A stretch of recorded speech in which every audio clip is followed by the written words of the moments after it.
Good morning, class 11 students. So, today we'll be starting chapter number 9, that is gravitation, and this is lecture number 1. Okay, so first of all, let me tell you the definition of gravitation. Okay, so gravitation is defined as the force of attraction between any two bodies of the universe. For example, if you take any two planets, or if you take any two bodies on earth, there is always a force of attraction between all the bodies, which is called gravitational force, and it was discovered by Newton. Okay, so gravitation is the force of attraction between any two bodies of the universe. Next is Newton's law of gravitation. So for gravitation, what we have two bodies.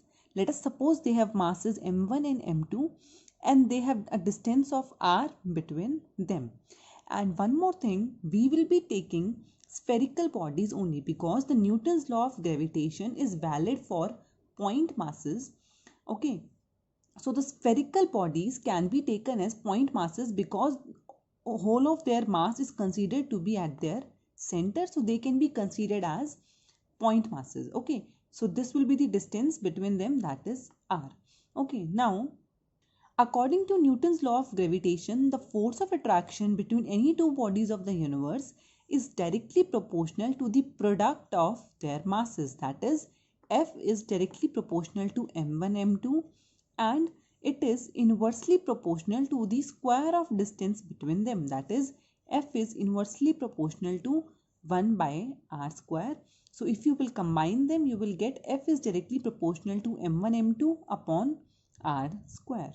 Okay, so now to remove this proportionality constant, we will use a constant which is called g, that is F is equals to g m1 m2 upon r square, where this g is called gravitational constant. Okay, now to calculate the value of g, or you can say definition of g, let us put m1 m2 is equals to 1 kilogram, that is the masses are 1 kilogram and this radius is 1 meter. Okay, or you can say length between the bodies is 1 meter. So from here F will come equal to G, because m1 m2 is 1, R is also 1. So you can define gravitational constant as, it is defined as the force of attraction between the two bodies of unit mass separated by a distance of 1 meter. Okay, now let me tell you some points about gravitational constant.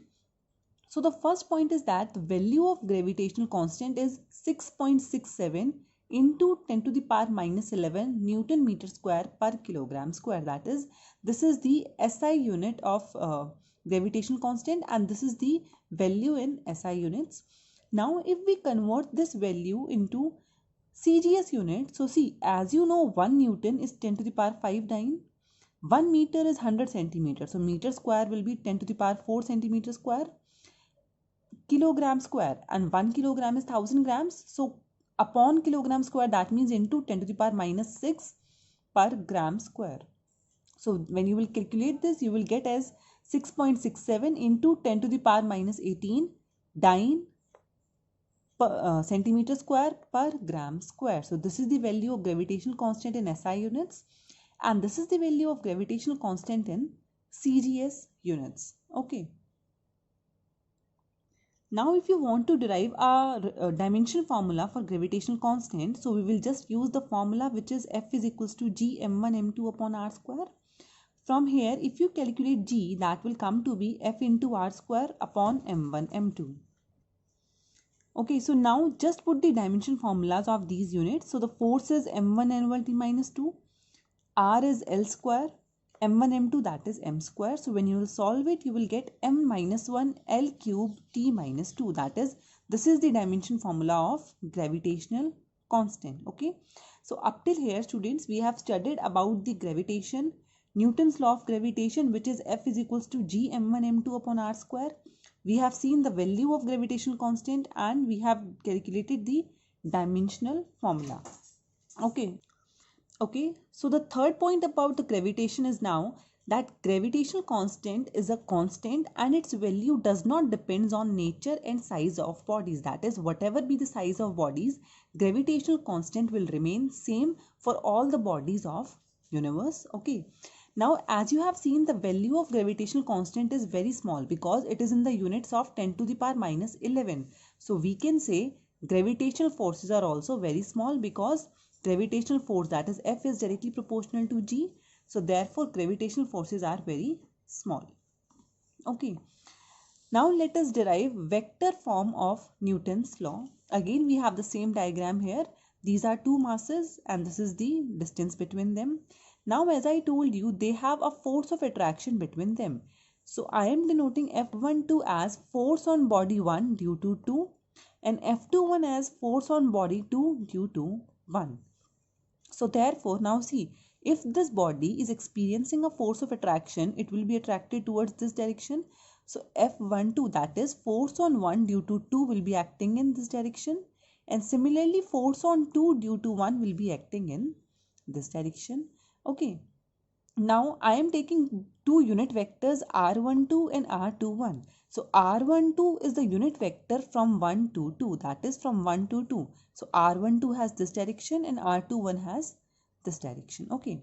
Now let us write down the value of F12 and F21 using Newton's law of gravitation. So F12 will be g m1 m2 upon r square. Now because I am writing vector form, so I have to take direction also.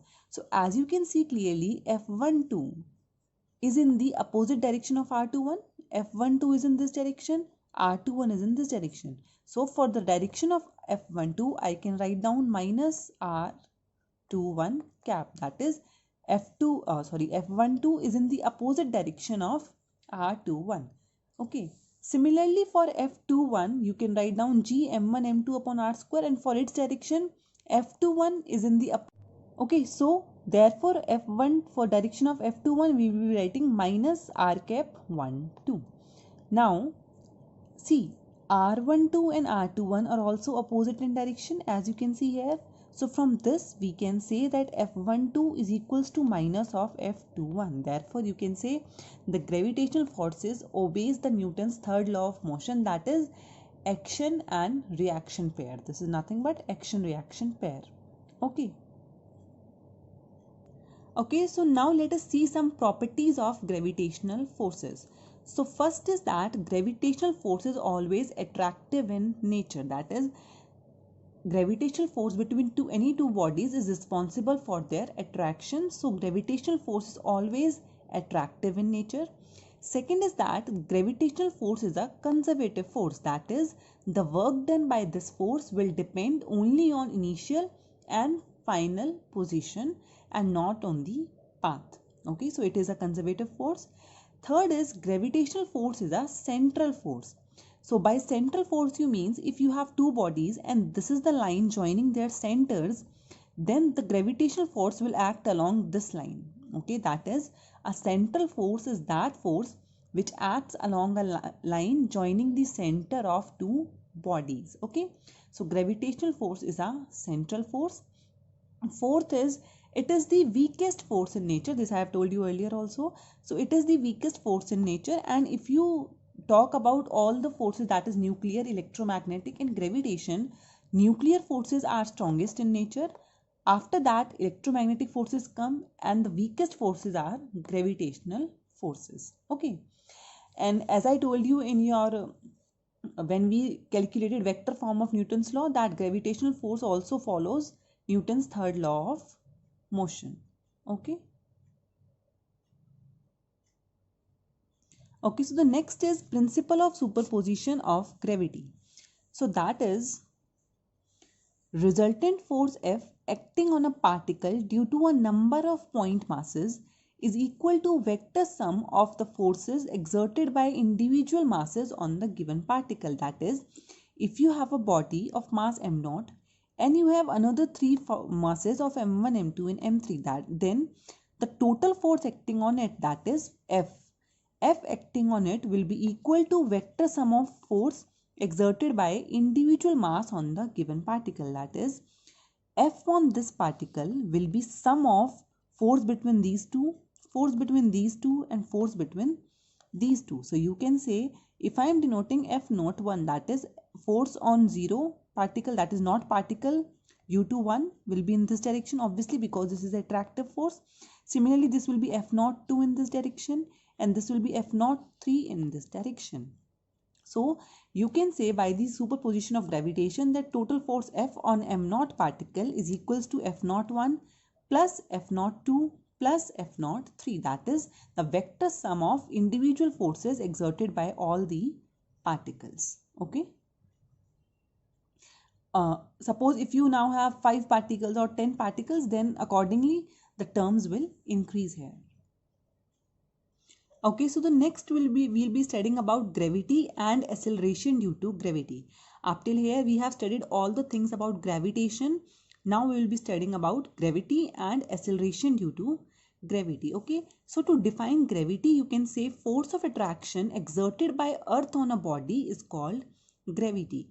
Now see, between any two bodies there is a force of attraction which was called gravitation, but here if we are talking about gravity of earth, that is force of attraction exerted by earth on a body. For example, when we stand on earth, there is a force on us due to earth, which is the gravitational pull of earth, which is called gravity. Okay, so now as you know, if force is acting on some body, then acceleration is produced.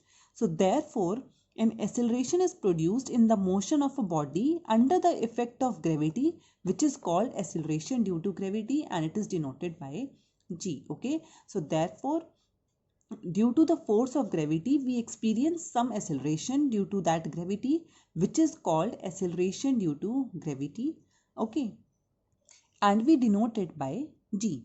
Now let me tell you some interesting points about acceleration due to gravity. So the first point is that at the center of the earth, gravity on a body, or you can say the value of gravity, becomes 0. Why does that happen? See, if this is, suppose this is earth and this is the center of earth. Now if a body is placed at the center of earth, it will be experiencing equal and opposite directions, equal and opposite forces in all the directions, right? So therefore the gravity on acting on this mass placed at the center of the earth will become 0. So we can say it is 0 there. Also, because as you know, gravitation g is acceleration, so therefore it is a vector quantity and it is always directed towards the center of planet. So the direction of g is always towards center of the planet. Again, because it is acceleration, so it will be having same dimension formula as of acceleration, that is Lt minus 2. Okay, now the value of g on the surface of earth is 9.8 meter per second square. Remember, this value is on the surface of earth. Okay, so these are 3-4 points about acceleration due to gravity. Now let us quickly derive a relation between your small g, that is acceleration due to gravity, and capital G, that is gravitational constant. Okay, so for that, let us suppose this is the earth which has mass m and its radius is r. Let us suppose a body of mass small m is placed on the surface of earth. So as you know, its weight would be acting in downward direction, which is mg. So in this case, this mg will be providing the gravitational force, or you can say this mg will act as gravitational force between the earth and this body mass m. So as you know from Newton's law of gravitation, F is given by g m upon r square, because here m1 is mass of earth and m2 is mass of body. As I told you, this mg will be providing gravitational force, so this F will be mg, which will be equal to g upon r square. From here, small m will get cancelled out. So the value of small g will come to be capital G into m upon r square. So you can say acceleration due to gravity is equals to gravitational constant into mass of earth upon square of radius of earth. So this is the relation between small g and capital G. Okay. Now, after you know this relation, we will be deriving some derivations. We'll be doing some derivations about variation of g. That is, see, you know the value of g at the surface of earth, that is 9.8 meter per second square. Now we will see how this value will vary if we go up to some height or if we go at some depth from the surface of earth. Okay, so let us start with the variation of g due to height. For that, understand this diagram first. Again, this is the earth which has a mass of m, radius of r. I am considering this point to be this point to be O and this point to be A. So as you know, because this is surface of earth, so here the value of acceleration due to gravity will be g. Now if I take a point B which is at a height h from the surface of earth, and let us suppose the value of acceleration due to gravity at this point is g dash. So we have to see what will be this g dash and how it will be varying from this g. Okay. So now, as we have just calculated, at surface of earth, g is, that is acceleration due to gravity, is gm upon r square. M is mass of earth, r is radius of earth. Mark it, first equation. Okay. Now at B, the radius has become r plus h. So therefore at B, g dash will become gm upon r plus h whole square. Mark it, second equation. Now divide these two equations, that is g dash upon g. So when you will divide it, gm will cancel out. So you will get r square upon r plus h whole square, or you can say g dash will be equal to g into r square upon r plus h whole square. So this is the general formula for g dash. Okay, so see, why I am calling it a general formula, because now I'll be taking a condition when this h is very less than r, and I will be deriving a formula. That formula will always only be valid only when the height is very small as compared to radius.